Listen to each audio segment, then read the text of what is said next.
बाबासाहेब आंबेडकर जयंतीनिमित्त आपणामध्ये विषय मांडतो की भारतीय संविधान हा देशाचा आहे। मित्रांनो, त्या देशातला एक वर्तमानपत्र टाकणारा लहानसा मुलगा मोठेपणी मिसाईल मॅन होतो, राष्ट्रपती होतो। मित्रांनो, त्या देशातला एक चहावाला पंतप्रधान होतो, ज्या देशातली एक आदिवासी स्त्री राष्ट्रपती होते, ज्या देशातला एक लहानसा मुलगा शाळेबाहेर बसून भारतरत्न होतो, ज्या देशातला एक ऑटो ड्रायव्हरचा मुलगा अनवर्षे 21व्या वर्षी IAS ऑफिसर होतो, त्या मी देशाचा नागरिक आहे।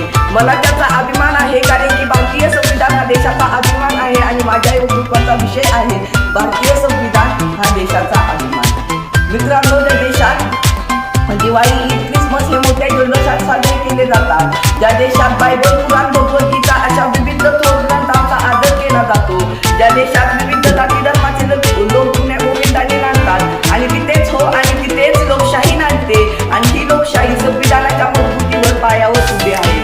मित्रांनो, हे संविधान लागू होण्यापूर्वी आपल्या भारताची इतकी वाईट परिस्थिती होती, इतकी बिकट परिस्थिती होती, समाजात शिक्षणाचा अभाव होता, माणसे माणसांना तुच्छ लेखत होती, अन्याय अत्याचार दहशत होती। मित्रांनो, 1947ला आपण स्वातंत्र्य झालो, 1950ला राज्यघटना लागू झाली, संविधान लागू झाले। त्यानंतर या बहुजन समाजातली पहिली पिढी शाळेत जाऊ लागली। या अगोदर या बहुजन समाजावर इतके अन्याय अत्याचार झाले, इतके अन्याय अत्याचार झाले, त्या अन्याय अत्याचाराचं एकमेव कारण होतं तो म्हणजे तो मनुस्मृती ग्रंथ। त्या पुस्तकाप्रमाणे ग्रंथाने या बहुजन समाजाला शुद्धपणे नाकारले होते। मग डॉक्टर बाबासाहेब आंबेडकरांनी त्या ग्रंथाला, त्या पुस्तकाप्रमाणे ग्रंथाला फाडून समता, स्वातंत्र्यता, बंधुता अशा या तत्वांवर अधोरेखित संविधान आणले। आणि मित्रांनो, या संविधानाने आम्हाला मूलभूत हक्क दिले, शिक्षणाचे स्वातंत्र्य दिले, या संविधानाने आम्हाला सामाजिक स्वातंत्र्य दिले। आणि मित्रांनो, आज मी तो आहे ते डॉक्टर बाबासाहेब आंबेडकरांच्या उपकारामुळेच।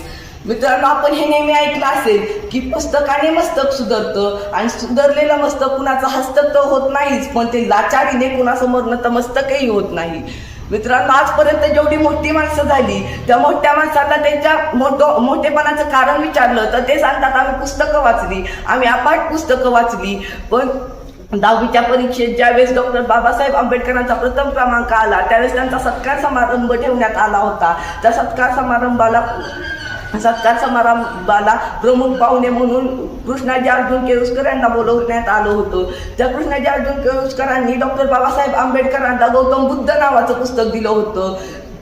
तो डॉक्टर बाबासाहेब आंबेडकर असं लिहितात की त्यावेळी जर ते पुस्तक माझ्या हातात पडलं नसतं, जर ते पुस्तक माझ्या हातात पडलं नसतं तर आजच्या राज्यघटनेचा शिल्पकार म्हणून मी उभा राहू शकलो नसतो। मित्रांनो, एवढंच बोलून मी अखेरीस 4 वेळी बोलून माझ्या उपवास पूर्ण विराम देतो की शिक्षण हे वाघिणीचं दूध आहे, शिक्षण हे वाघिणीचं दूध आहे, जे पेईल ना ते गुरगुरल्याशिवाय राहणार नाही। एवढंच बोलून मी माझ्या व्यासपीठास पूर्ण विराम देतो, या व्यासपीठाची रजा घेतो। धन्यवाद। जय हिंद।